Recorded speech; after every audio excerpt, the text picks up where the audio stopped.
Bonjour Charles Decamp. Bonjour Philippe, bonjour à tous. C'est votre journal des médias, le sommaire du jour. M6 répond au gouvernement algérien, un reportage sur Kiabi qui ne passe pas, le drôle de modèle publicitaire de CNews et la suite du feuilleton Covid dans les médias. Mais on commence évidemment par les audiences. Qu'est-ce que les Français ont regardé hier à la télé ?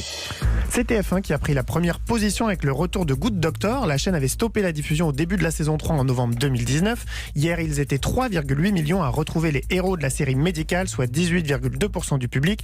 La série est aussi largement leader sur les femmes responsables des achats de moins de 50 ans à 29%. Tous ces scores sont en légère baisse par rapport au lancement de la saison 2 l'année dernière. C'est France 3 qui prend la deuxième position avec le retour d'Alexandra L, la série portée par Julie Depardieu. La chaîne est pas loin derrière TF1, 3,7 millions de téléspectateurs pour une part d'audience de 16,9%.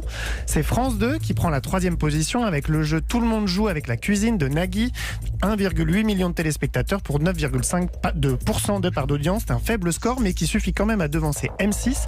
La chaîne est quatrième avec les 2 derniers épisodes de Un homme ordinaire, la série inspirée de l'affaire Xavier Dupont de Ligonnès dont on a beaucoup parlé. 1,6 million de téléspectateurs, soit 7,9% de part d'audience. 700 000 personnes étaient là la semaine dernière et ne sont pas revenues hier. Culture Média. Et on reste sur M6 justement, on débute ce journal des médias par la réponse de M6 au gouvernement algérien. On en parlait hier, les autorités locales n'ont pas du tout apprécié le reportage d'enquête exclusive diffusé dimanche sur M6. Bernard de la Villardière proposait une plongée au cœur de l'Algérie, secouée depuis plus d'1 an par des manifestations contre le pouvoir en place. L'émission suivait 3 jeunes Algériens dans ce climat très particulier, mais le ministère de la Communication algérien n'a pas apprécié l'image du pays véhiculée par enquête exclusive au point d'interdire à la chaîne d'opérer en Algérie. M6 est accusé d'avoir utilisé de fausses autorisations pour tourner son reportage et d'avoir eu pour objectif de ternir l'image de l'Algérie. Le ministère affirme également que les 3 témoins ont fait marche arrière et assure que leurs propos ont été déformés. Et M6 a réagi hier. Dans un communiqué publié hier après-midi, la chaîne a catégoriquement démenti avoir eu recours à de fausses autorisations de tournage. M6 assure que l'équipe de tournage a été contrôlée à plusieurs reprises et qu'elle était en règle. Elle révèle aussi que le tournage des plateaux de Bernard de la Villardière, qui devait avoir lieu a posteriori, a été refusé et que donc ils n'ont pas été tournés. La chaîne demande donc au gouvernement algérien de revenir sur sa décision et de lui permettre de faire son travail sur place afin, je cite, de poursuivre de façon objective et sans aucune polémique sa mission d'information. Et puis on reste sur M6 Charles pour évoquer un reportage de 66 minutes, reportage qui a du mal à passer. Dimanche, le grand format du magazine présenté par Xavier Demoulin était consacré à la marque Kiabi, l'enseigne de vêtements à petit prix originaire du nord de la France. Il y avait évidemment plusieurs séquences dans ce reportage qui commençait par s'intéresser à une mère de jumelles présentée comme une cliente fréquente de Kiabi. À Sailly-les-Lanois, près de Lille, tous les matins, c'est la même galère pour Céline Villain. Tu viens choisir un pantalon, tu viens choisir un t-shirt. Habiller ses jumelles de 4 ans Viens. est devenu un exercice très compliqué. Quand je paye des t-shirts 5 €, ma foi, si dans une semaine il revient et qu'il y a une tâche que je ne sais pas enlever, en soi c'est pas très grave. Du coup, Céline se lâche et sa poussette se transforme en caddie.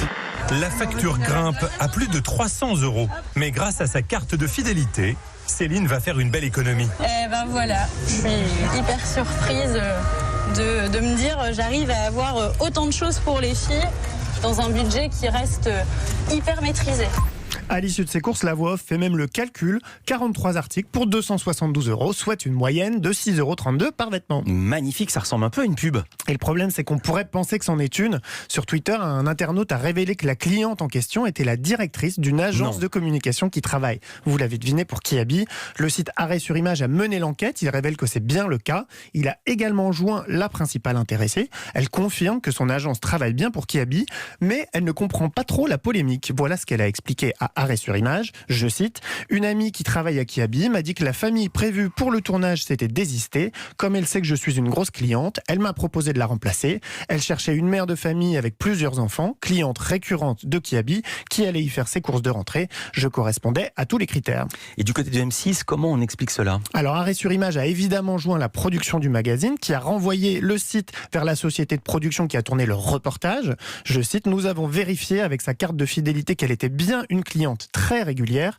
La journaliste qui est allée tourner chez elle lui a demandé si elle travaillait pour Kiabi. Elle a vérifié son LinkedIn, mais on aurait dû être plus vigilant.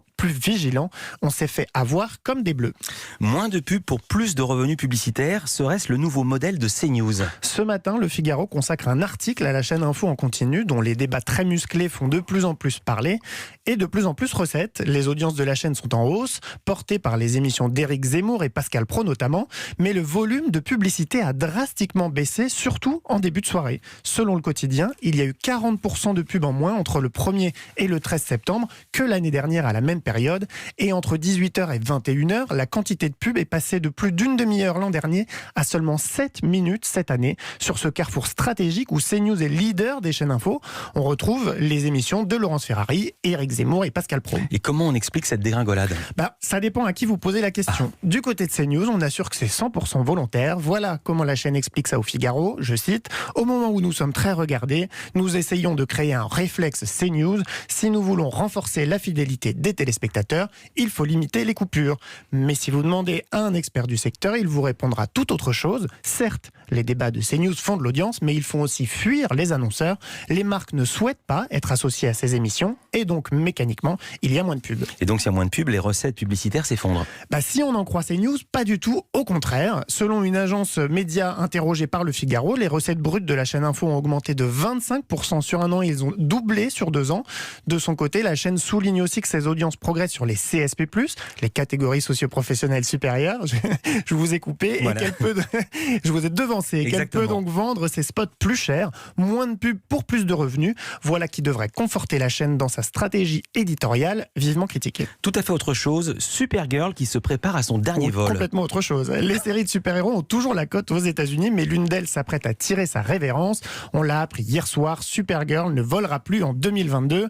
La série portée par la Canadienne Mélissa Benoît sera de retour en 2021 pour une 6e saison, qui sera également la dernière. Alors en France, Supergirl a connu 3 chaînes déjà, TF1, Série Club et C-Star. On suit la cousine de Superman, l'une des dernières survivantes de la planète Krypton. Ah oui. Supergirl a été lancée en fanfare en 2010 sur la grande chaîne américaine CBS, qui espérait capitaliser sur l'attrait conséquent des téléspectateurs pour les super-héros. Mais après une saison aux audiences assez mitigées, elle a été reléguée sur la petite sœur de CBS, CW, pour rejoindre d'autres séries de super-héros comme Arrow, Flash ou encore Legends of Tomorrow.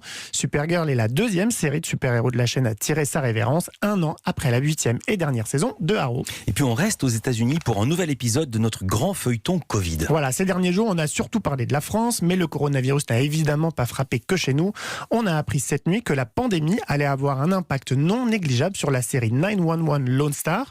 Comme son nom l'indique, il s'agit d'une série dérivée de 911, actuellement diffusée sur M6 chaque jeudi soir. On en parle tous les vendredis matins dans les audiences.